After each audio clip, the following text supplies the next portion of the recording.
এই ভিডিওতে আমরা 14 ফেব্রুয়ারি 2023 প্রকাশিত দ্য ডেইলি স্টার পত্রিকার কয়েকটা আর্টিকেল থেকে বেশ কিছু গুরুত্বপূর্ণ নতুন ভোকাবুলারি শিখব। চলুন শুরু করি। আমাদের প্রথম ভোকাবুলারিটি হচ্ছে ড্রেডেড। ড্রেডেড হচ্ছে অ্যাডজেক্টিভ, যার বাংলা অর্থ হচ্ছে ভয়ানক বা ভয়ঙ্কর। আমরা সিনোনিম হিসেবে ব্যবহার করতে পারি টেরিবল, অ্যালার্মিং, ফ্রাইটেনিং। এই তিনটিকে আমরা ড্রেডের সিনোনিম হিসেবে ব্যবহার করতে পারি এবং অ্যান্টোনিম হিসেবে ব্যবহার করতে পারি প্লিজেন্ট। আমরা একটা এক্সাম্পল দেখি। The answer is probably known to all. These muggers are reportedly leaders and activists of the dreaded Bangladesh Chhatrলীগ unit of DU. এখানে DU বলতে ঢাকা ইউনিভার্সিটি বোঝানো হয়েছে। আর মাগার মানে হচ্ছে যে ছিনতাইকারীরা।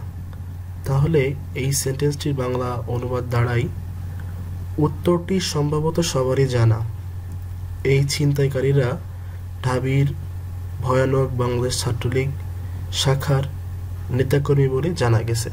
তাহলে ড্রেডেড একটি অ্যাডজেক্টিভ, যার বাংলা অর্থ হচ্ছে ভয়ানক বা ভয়ঙ্কর। আমাদের পরবর্তী ভোকাবুলারিটি হচ্ছে রিপেল। রিপেল হচ্ছে একটি ভার্ব, যার বাংলা অর্থ হচ্ছে বাধা দেওয়া বা প্রতিহত করা।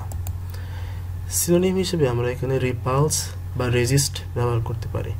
আপনারা চাইলে ডিফেন্ড ব্যবহার করতে পারেন। অ্যান্টোনিম হিসেবে আমরা ব্যবহার করতে পারি এমব্রেস বা ওয়েলকাম। এই দুটোরই অর্থ হচ্ছে আলিঙ্গন করা বা স্বাগতম জানানো। আমরা একটা এক্সাম্পল দেখি, ঠিক ডেইলি স্টারে যেভাবে ছিল সেভাবে। Russia said yesterday its troops had pushed forward a few kilometers along the front lines in Ukraine, while Kyiv said its forces had repelled Russian attacks in several areas. একটু খেয়াল করে এখানে ট্রুপ মানে হচ্ছে সেনাবাহিনী, পুশ মানে হচ্ছে এগিয়ে নেওয়া বা ধাক্কা দেওয়া, আর ফ্রন্ট লাইন মানে হচ্ছে সামনের কাতার। আর রিপেল মানে তো আমরা দেখলামই, রিপেল মানে হচ্ছে বাধা দেওয়া বা প্রতিহত করা। সেভারাল মানে হচ্ছে কয়েকবার বা বারংবার। তাহলে এই পুরো সেন্টেন্সটিকে যদি আমরা সুন্দর করে সাজিয়ে বাংলা অনুবাদ করি, তাহলে অর্থটি এমন দাঁড়ায়, রাশিয়া গতকাল বলেছে যে তার সৈন্যরা ইউক্রেনের সামনের সারি বরাবর কয়েক কিলোমিটার এগিয়ে গেছে। অপরদিকে কিয়েভ বলেছে যে তার বাহিনী বেশ কয়েকটি এলাকায় রাশিয়ার আক্রমণ প্রতিহত করেছে। তাহলে রিপেল হচ্ছে বাধা দেওয়া বা প্রতিহত করা। আমরা এবার যে ভোকাবুলারিটি দেখব সেটি হচ্ছে ইনভেশন। ইনভেশন হচ্ছে নাউন, যার বাংলা অর্থ হচ্ছে আগ্রাসন, আক্রমণ বা অধিগ্রহণ। ঠিক আছে, আমরা যদি এটা ভার্ব হিসেবে ব্যবহার করতে চাই তাহলে আমরা ইনভেইড ব্যবহার করতে পারি। তাহলে ইনভেশন হচ্ছে নাউন, যার বাংলা অর্থ হচ্ছে আগ্রাসন, আক্রমণ বা অধিগ্রহণ। সিনোনিম হিসেবে আমরা ব্যবহার করতে পারি ইনকারশন বা রেইড, এবং অ্যান্টোনিম হিসেবে আমরা ব্যবহার করতে পারি ওবেডিয়েন্স বা সারেন্ডার। এই দুটোকে আমরা ইনভেশনের অ্যান্টোনিম হিসেবে ব্যবহার করতে পারি। আমরা একটা এক্সাম্পল দেখি। As the first anniversary of Russian invasion neared, much of the fighting was taking place around the eastern city of Bakhmut. একটু খেয়াল করি, এখানে অ্যানিভার্সারি মানে হচ্ছে বার্ষিকী, ইনভেশন মানে তো আমরা দেখলাম এখানে অধিগ্রহণ বা আক্রমণ বা আগ্রাসন। এখানে একটু খেয়াল করতে হবে, এখানে একটা ফ্রেজাল ভার্ব আছে। টেক প্লেস মানে সংঘটিত হওয়া, সেটাকে এখানে পার্টিসিপল হিসেবে ব্যবহার করা হয়েছে।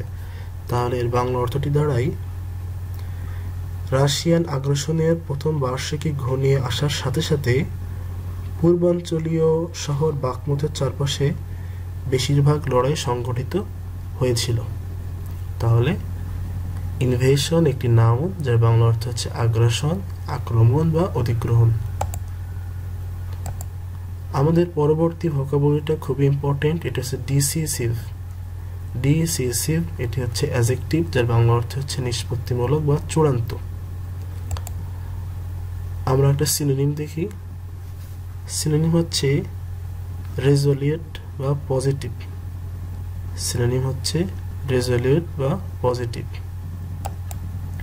অ্যান্টোনিম হিসেবে আমরা ব্যবহার করতে পারি ইনডিসিসিভ, হেসিট্যান্ট। হেসিট্যান্ট মানে হচ্ছে যে আপত্তিকর বা দ্বিধাজনক এরকম। আমরা এক্সাম্পলটা দেখি। However, neither side has made a decisive gain for weeks. যাই হোক, কোনো পক্ষই সপ্তাহ ধরে একটি নিষ্পত্তিমূলক সিদ্ধান্তে আসতে পারেনি। তাহলে ডিসিসিভ এটি হচ্ছে অ্যাডজেক্টিভ, যার বাংলা অর্থ হচ্ছে নিষ্পত্তিমূলক বা চূড়ান্ত। আমরা এই ভিডিওর লাস্ট ভোকাবুলারিটি দেখব, যেটি হচ্ছে ডিলাপিডেটেড। এটি হচ্ছে ডিলাপিডেটেড, এটি অ্যাডজেক্টিভ, যার বাংলা অর্থ হচ্ছে জীর্ণ, ভাঙাচোরা বা করুণ অবস্থা। সিনোনিম হিসেবে আমরা ব্যবহার করতে পারি নেগলেক্টেড, অ্যাবান্ডন্ড, এবং অ্যান্টোনিম হিসেবে আমরা ব্যবহার করতে পারি নিউ, ফ্রেশ। আমরা একটা এক্সাম্পল দেখি। Due to its dilapidated condition, vehicles often get stuck in large potholes and overturn on the road. একটু খেয়াল করি, গেট স্টাক মানে হচ্ছে যে আটকে যাওয়া, পথহোলস মানে পথে যে গর্ত তৈরি হয় সেগুলো, ওভারটার্ন মানে হচ্ছে উল্টে যাওয়া। তাহলে পুরো সেন্টেন্সটিকে যে আমরা সুসজ্জিত করে বাংলা অনুবাদ করি তাহলে এরকম দাঁড়ায়, জরাজীর্ণ বা ভাঙাচোরা অবস্থার কারণে প্রায় যানবাহন বড় বড় গর্তে আটকে রাস্তায় বা সড়কে উল্টে যায়।